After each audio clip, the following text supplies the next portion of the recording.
తను బాగా stress feel అయ్యేటట్టు మాత్రం మాట్లాడకండి అని చెప్పేసి వెళ్ళమని చెప్తాడు. ఆ తర్వాత అందరూ చూసిన తర్వాత రాజు కళ్ళు తెరిచి చూసేసరికి కావ్య మాత్రం బయటే ఉండిపోయి మిగతా కుటుంబ సభ్యులంతా కూడా వెళ్ళేసరికి కళావతికి ఎలా ఉందమ్మా? కళావతికి ఏం జరిగిందో అని చాలా బాధపడ్డాను, భయపడ్డాను అనగానే రాజ్ నీకు గతం గుర్తొచ్చినందుకు మాకు చాలా సంతోషంగా ఉంది రాజ్ అనగానే నాకు మాత్రం చాలా బాధగా ఉందమ్మా. నేను కళావతిని అన్నేసి మాటలన్నాను. కళావతి విషయంలో చాలా తప్పు చేశాను. నేను కళ్ళు తెరిచి చూసేసరికి కళావతి గారే నా ముందు ఉంటారు అనుకున్నాను. కానీ కళావతి నా ముందు లేదు అంటూ అనగానే, అది కాదు నాన్న. అది అనగానే నేను కళావతిని చూడాలమ్మా. నేను చాలా మాట్లాడాలి. తనతో మనసు విప్పి మాట్లాడాలి అని అనగానే, సరే ఇప్పుడు నువ్వు పెద్దగా ఆలోచించకు. ఎలా జరిగేది ఉంటే అలా జరుగుతుంది. నేను వెంటనే కావ్యని పంపిస్తాను అని చెప్పేసి అనగానే వెంటనే కావ్య అయితే వస్తుంది. కావ్య ఏడుస్తూ తన భర్తను అలాంటి పరిస్థితుల్లో చూస్తూ తట్టుకోలేకపోతుంది. కానీ మొత్తానికి తన భర్తకి ఏ ప్రమాదం లేదని కాన్షియస్‌లోకి వచ్చిన తర్వాత తనకి సంతోషంగా ఉన్నాడని తెలిసి చాలా సంతోషపడుతుంది. కలవతి ఎలా ఉన్నావు? నీ కడుపులోని పెరుగుతున్న బిడ్డ, నా బిడ్డ ఎలా ఉంది అనగానే చాలా బావుందండి. నాకు ఏ ప్రాబ్లమ్ లేదు. మీరెలా ఉన్నారు అనగానే, నేను బావున్నాను. నన్ను క్షమించు కలవతి. ఇన్నాళ్ళు నేను నిన్ను చాలా బాధ పెట్టాను అనగానే, అయ్యో! అలాంటిదేం లేదండి. మీరు నన్ను బాధ పెట్టడం ఏంటి? ఏం మాట్లాడుతున్నారు మీరు? నేను నేనెప్పుడు బాధగా లేనండి. మీకు గతం గుర్తొచ్చింది. మీరు మంచిగా బా మాట్లాడుతున్నారు.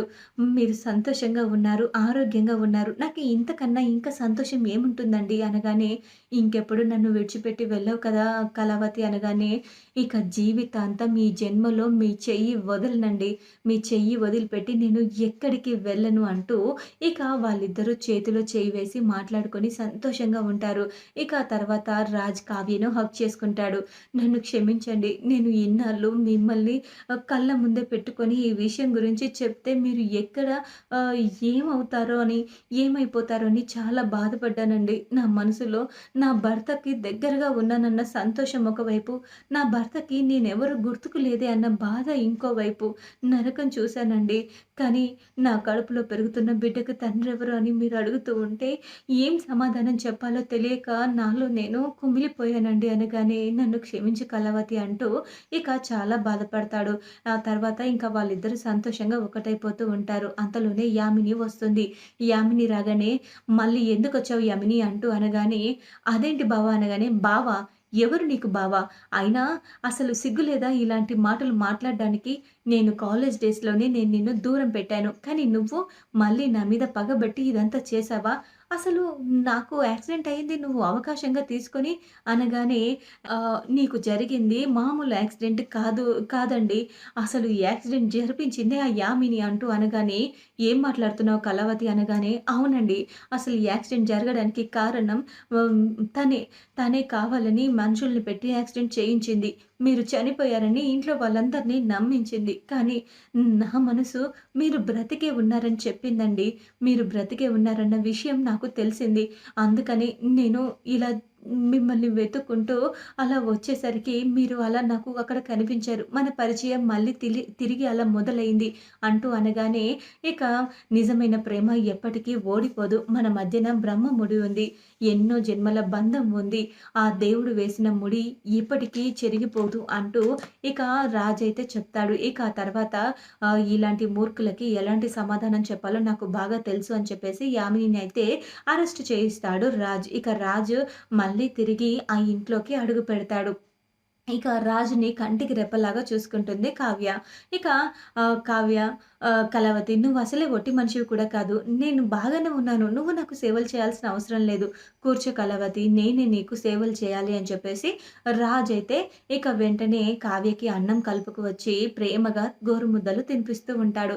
అలాగే కావ్య కూడా రాజ్‌కి తినిపిస్తుంది. వాళ్ళిద్దరూ ఎప్పటిలాగా సంతోషంగా ఉండాలని, ఎప్పుడు ఇలాగే సంతోషంగా కాపురం చేసుకోవాలని వాళ్ళిద్దరూ కలిసిమెలిసి సంతోషంగా ఉండాలని, ఇన్నాళ్లకు కావ్య జీవితంలో వెలుగు వచ్చిందని చెప్పేసి ఇంట్లో ఇంట్లో వాళ్ళంతా చాలా సంతోషంగా ఉంటారు.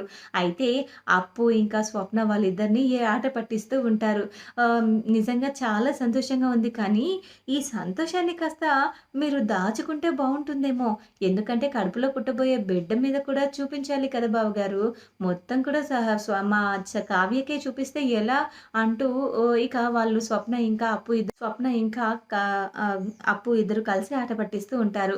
మొత్తానికి అప్పు, కావ్య కూడా ఇద్దరు ప్రెగ్నెంట్ అవ్వడం, ఆ ఇంట్లో సంతోషాల సంబరాలు జరగడం, అలాగే రాజ్‌కి గతం గుర్తుకు రావడం, యామిని పీడ వదిలిపోవడం చాలా సంతోషంగా ఉంటుంది. నాకు నిజంగా చాలా సంతోషంగా ఉంది రాజ్. నిజంగా నువ్వు ఎప్పటికి గతం గుర్తుకు వస్తుందో తెలియక, నువ్వు మళ్ళీ ఇంటికి వస్తావో లేదో తెలియక కావ్య జీవితం ఏమైపోతుందో అని చాలా భయపడ్డాను రాజ్. కానీ కావ్య నమ్మకమే నిజమైంది. నిజానికి కావ్య అప్పుడు కూడా చెప్పింది. "నువ్వు బ్రతికే ఉన్నావు" అని తన మనసు చెప్తున్నా కూడా మేము నమ్మకుండా నువ్వు చనిపోయావనుకోని నీకు కార్యం చేయడానికి కూడా సిద్ధపడ్డాం. కానీ కావ్య అదంతా అబద్ధం. మీరు బ్రతికే ఉన్నారు అని చెప్పేసి నువ్వు బ్రతికే ఉన్నావని తను గట్టిగా నమ్మి ఆ రోజు ఆ కార్యం కూడా మాకు చేయనివ్వలేదు. అప్పుడు మేమంతా కావ్యని పిచ్చిదనుకున్నాము. కానీ ఆ తర్వాత నేను నిన్ను గుళ్ళో చూసిన తర్వాత నా కొడుకు బ్రతికే ఉన్నాడన్న విషయం నాకు తెలిసిన తర్వాత నేను సంతోషపడ్డాను. ఆ తర్వాత ఇంట్లో వాళ్ళకి తెలిసి వాళ్ళు కూడా షాకయ్యారు. ఇక జరిగిందంతా తర్వాత నీకు తెలిసిందే కదా నాన్న అనగానే, "అత్తయ్య ఇప్పుడు అవన్నీ ఎందుకు? జరిగిందేదో జరిగిపోయింది. అయిపోయింది. ఇక ఆయనని సంతోషంగా చూసుకుందాం. నాకు చాలా సంతోషంగా ఉందండి. మీరు ఇలా మళ్ళీ తిరిగి ఈ ఇంట్లో అడుగుపెట్టినందుకు" అనగానే, మాకు మాత్రం చాలా బాధగా ఉంది. ఒక వాటా తప్పిపోతుంది అనుకుంటే మళ్ళీ తిరిగి రాజ్ గాడు వచ్చాడు. వీళ్ళిద్దరూ ఇలాగే సంతోషంగా ఉంటే ఈ ఇంట్లోంచి వెళ్ళిపోయిన ఆ రేవతిని కూడా తీసుకువస్తారు. ఇప్పుడు పోయిన 2 వాటాలు అనుకుంటే మళ్ళీ ఆ 2 వాటాలు వచ్చేస్తాయి. ఇక ఆ తర్వాత నువ్వు వెళ్ళిపోతాడు. ఈ రాజ్ వెళ్ళిపోతాడు. రాజ్ వెళ్ళిపోతే మానసికంగా కావ్య చచ్చిపోతుంది. ఆ కావ్యతో ప్రాబ్లమ్ ఉండదు. ఆ తర్వాత అప్పుని, కళ్యాణ్‌ని కూడా పంపించేయొచ్చు. ఈ ఆస్తికి మొత్తానికి వారసుడు నా కొడుకే అవుతాడనుకుంటే అసలు దీని అదృష్టం ఏంటో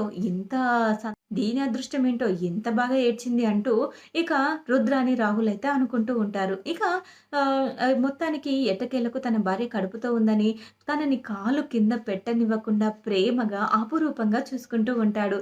ఒకప్పుడు అప్పుని కళ్యాణ్ ఎంత ప్రేమగా చూసుకున్నాడో అది చూసి, నా భర్త ఉండుంటే, నా భర్త కూడా నన్ను ఇలాగే చూసుకునేవాడు కదా! అని చెప్పేసి తనైతే చాలా బాధపడిన రోజులు గుర్తొచ్చి నిజంగా చాలా సంతోషంగా ఉందండి అంటూ ఇక రాజుని హగ్ చేసుకుంటుంది. ఇక వాళ్ళిద్దరి మధ్య చిన్న చిన్న సరసాలు మొదలవుతుండడంతో ఇక ఇంట్లో వాళ్ళంతా అలా ఇలా కళ్ళు మూసుకొని సిగ్గుపడుతూ ఉంటారు. ఇక చూడాలి మరి తర్వాత ఎపిసోడ్‌లో ఏం జరగనుందో. ఇలా జరిగి రాజ్‌కి గతం గుర్తుకు రావాలని, రాజ్, కావ్యల మధ్య అపార్థాలన్నీ తొలగిపోయి రాజ్ కడుపులో పెరుగుతున్న బిడ్డని అపురూపంగా చూసుకోవాలని, రాజు ఇంకా కావ్య ఒకరినొకరు ఎప్పటికీ వీడిపోకుండా సంతోషంగా కలకాలం అన్యోన్యంగా కాపురం చేసుకోవాలని, ఆ ఇంట్లో వాళ్ళ సమస్యలన్నీ తొలగిపోవాలని, అలాగే అప్పు ఇంకా కళావతి ఇద్దరు కూడా పండంటి బిడ్డకు జన్మనివ్వాలని అనుకునే వాళ్ళు యెస్ అని కామెంట్ చేయండి. ఈ వీడియో కనుక మీకు నచ్చినట్లయితే లైక్ చేసి షేర్ చేయండి. మా ఛానల్‌లోని మరెన్నో లేటెస్ట్ అప్డేట్స్ కోసం వెంటనే మా ఛానల్‌ని సబ్స్క్రైబ్ చేసుకొని పక్కనే ఉన్న గంట సింబల్‌లో ఆల్ పైన క్లిక్ చేయండి. అప్పుడే నేను పోస్ట్ చేసే లేటెస్ట్ అప్డేట్స్, వీడియోస్ మీరు మిస్ కాకుండా నోటిఫికేషన్ ద్వారా చూడగలరు. Thanks for watching my video.